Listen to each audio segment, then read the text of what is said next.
I just wanted to welcome everybody, and I wanted to thank Brother Yusuf for taking time to share his experience with us.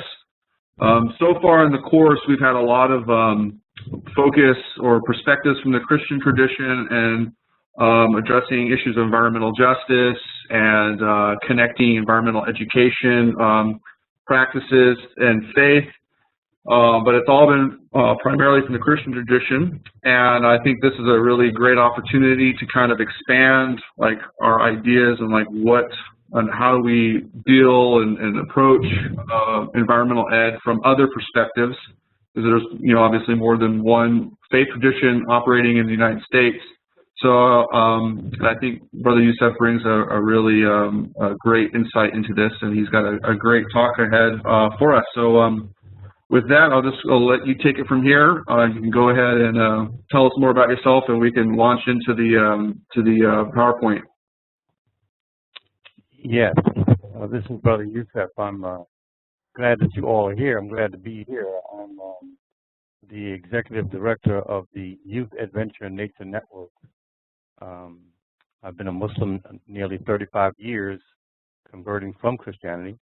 And I work here in the Capital District of New York in Albany with my Youth Adventure and Nature Network, doing what we call a dawah, inviting folks to do the stewardship of the earth in all kinds of ways, from water to food, waste management, and engaging young people to be inspired, prepared, and empowered through the outdoors, being outdoors. Doing the kinds of things that are local, but thinking and planning global and with an Islamic perspective for the oneness and the respect for the planet Earth, in that we are the vicegerents, meaning stewards and owners and caretakers of the earth, by way of divine dictate from what we consider our holy book of the Holy Quran. So this presentation is just giving a couple of examples of how the outreach, the targeted outreach to a community that's sort of a special community. In the city youth I work with, my personal mission statement with the work I do is using the power of nature to transform urban youth, believing that young people need to get to be out in nature and be exposed to it so they can learn to love it first before being asked to heal its wounds. So there's a lot that we have today with regard to climate change and waste and overconsumption and things like that, that young people, in particular families that are inner city families, if not exposed to or taught or shown the respect for what is around them, are just going to be victims of the environmental justice pieces and the things that are not had from not being aware of it. So our outreach is in regards to community gardens, water and food and waste, and keeping the language clear that the principles are from a religious perspective and an Islamic perspective, in that we owe it to our Creator to respect and take care of His creation. Yeah. Okay. So this is a classic thing on words and our definitions of that we apply to the environmental terms. And from our Quran, we say that corruption does appear on the land, sea, because of the evil which man's hands done, that he may make them taste a part of that which they have done, in order that they may return. In other words, and by the meaning, the Quran is saying that we are not so much at fault, but we have a responsibility and an accountability to do the things that we have to do with regard to conservation, preservation, and caretaking of the planet Earth. There are some powerful words in Islam that relate to the stewardship and the trusteeship of the earth. And I've got those down as unity, as Tawheed, pronounced Tawheed, Khalifa, the trustee and stewardship, and akhirah, the accountability of the things that we have in front of us for caretaking of the earth. Next. So the word dawah, and this is what we do as a program. We start as a campaign and then move into an initiative and then to a project and a program as a dawah. And a dawah means the kind words and correct actions to invite others to worship the Creator. And not saying come to my religion, come to my way, but to do the things in the kindest way to set the example of what needs to be done. And you can read from this on your own some of what the words in the Arabic mean, to invite and to offer and to share.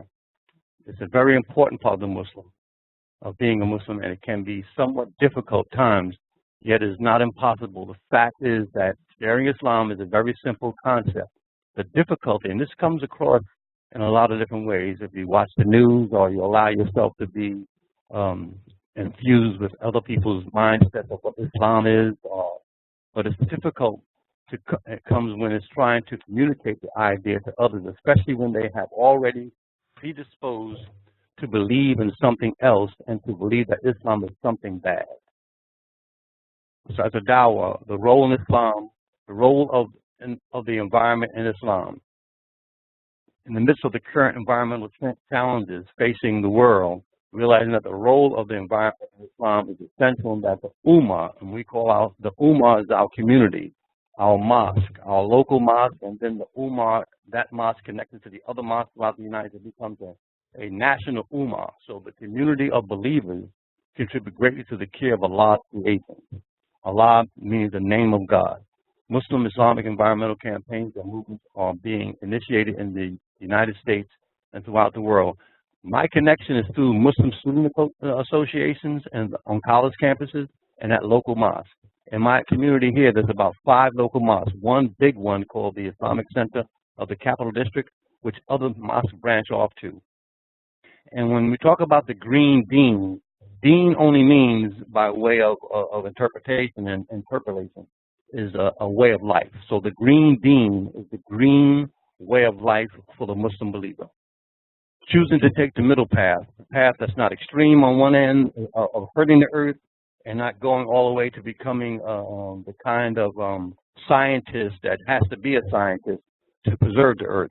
We take the middle path and inviting folks to do the part, to sow the field, to make things pleasant, and to do the physical things that are necessary to cultivate and be the stewards of the planet Earth and the ground that we live on. These are the concepts in the beginning that we clarify with our membership and those participants that are coming in to do the work or to enjoy the restorative power of being out in nature and doing those things that are about conservation, preservation, and renewable energy.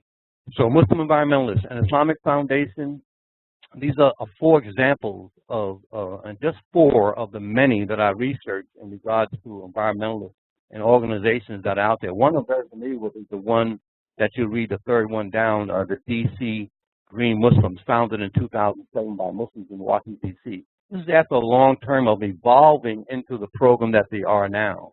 Starting out with a big program that was national in its perspective, and then bringing it down to those things that could be done locally in the Washington, D.C. area.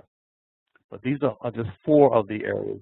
Now, they used to be a part of Adam and DC Green Muslims, used to be one organization, and then they split. And so what's going on in Virginia and in the suburbs in Washington is the DC Adams, and then DC Green Muslims are taking care of things down in the Washington area.